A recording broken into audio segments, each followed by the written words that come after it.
प्रिय प्रेमी श्रोताओं दर्शकों को जय जय श्री सीताराम, जय श्री कृष्णा। आइए आज हम मार्गशीर्ष मास के शुक्ल पक्ष की एकादशी की कथा के बारे में जानते हैं। मार्गशीर्ष मास के शुक्ल पक्ष की इस एकादशी के व्रत को विशेष रूप से मोक्षदायक माना गया है। महाभारत के युद्ध में भगवान श्री कृष्ण ने अर्जुन को गीता जी का उपदेश ज्ञान इसी तिथि को दिया था। यही कारण है कि मोक्षदा एकादशी को गीता जयंती भी मनाई जाती है। आज के दिन भगवान श्री दामोदर की पूजा करनी चाहिए। इस पूजा का विधान पहले वाली एकादशी के विधान के समान ही है। तो उत्पन्ना एकादशी की उत्पत्ति, महात्म्य आदि सुन करके मंत्र मुग्ध होकर के अर्जुन भगवान से पूछते हैं कि हे प्रभु, आप सबको सुख देने वाले हैं, मोक्ष देने वाले हैं, आपको नमस्कार करता हूँ। हे देवादिदेव, आप हित चाहने वाले हैं, कृपा करके मेरी एक जिज्ञासा को आप शांत कीजिए। तब श्री भगवान कहते हैं कि हे अर्जुन, जो कुछ भी जानना चाहते हो निसंकोच मेरे से बताओ, मैं अवश्य ही तुम्हारी जिज्ञासा शांत करूंगा। तब अर्जुन कहते हैं कि हे श्री हरि, यह जो आपने मार्गशीर्ष मास के कृष्ण पक्ष की एकादशी के विषय में मेरे को बताया, उससे मेरे को बड़ी ही शांति प्राप्त हुई। अब कृपा करके मार्गशीर्ष मास के शुक्ल पक्ष की जो एकादशी होती है उसके विषय में भी मेरे को बताइए। उसका क्या नाम है, उस दिन कौन से देवता की पूजा करनी चाहिए और उसकी विधि क्या है, तथा उसका व्रत करने से मनुष्य को क्या फल मिलता है। हे भगवान, मेरे इन प्रश्नों का उत्तर विस्तार पूर्वक दे करके मेरी जिज्ञासा शांत करिए, आपकी बड़ी ही कृपा होगी। तब श्री भगवान कहते हैं कि हे कुंती नंदन, तुमने अत्यंत उत्तम प्रश्न मेरे से किया है, इसलिए मैं तुम्हारा यह संशय दूर करूंगा और तुम्हारा यश संसार में फैलेगा। मार्गशीर्ष मास के शुक्ल पक्ष की एकादशी अनेकों पापों को नष्ट करने वाली है। संसार में इसे मोक्षदा एकादशी के नाम से जाना जाता है।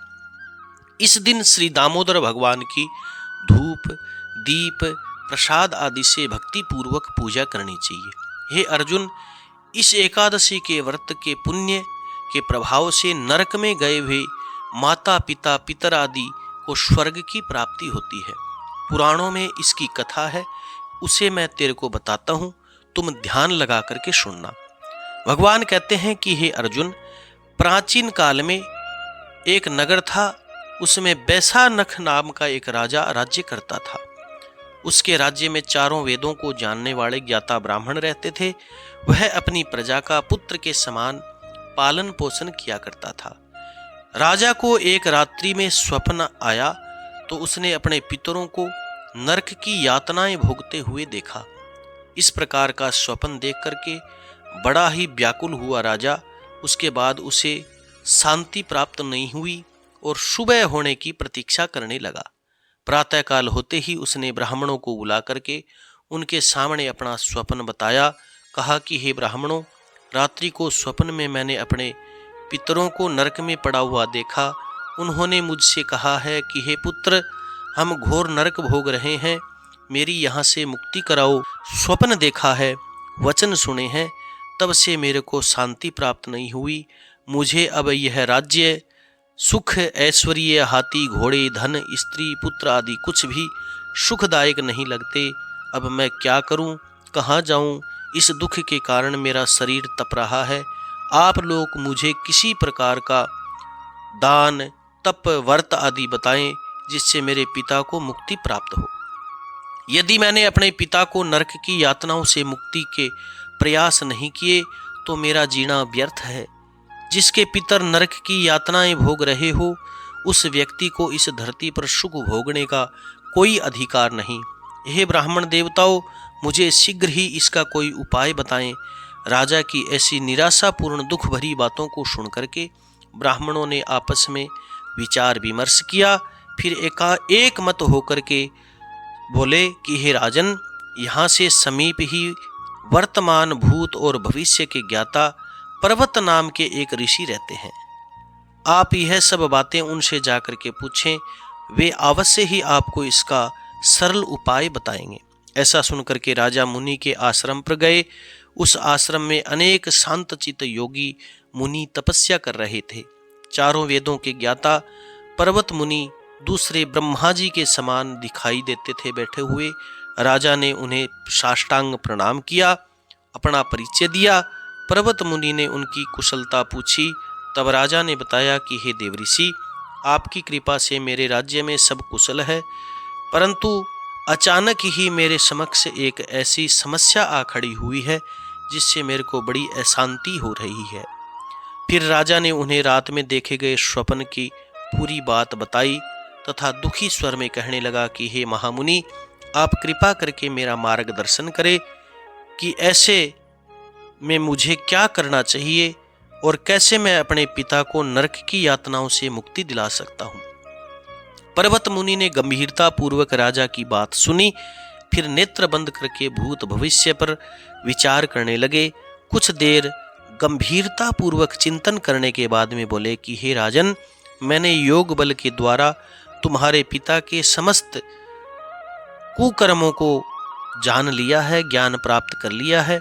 उन्होंने पूर्व जन्म में अपनी पत्नियों में भेदभाव किया था।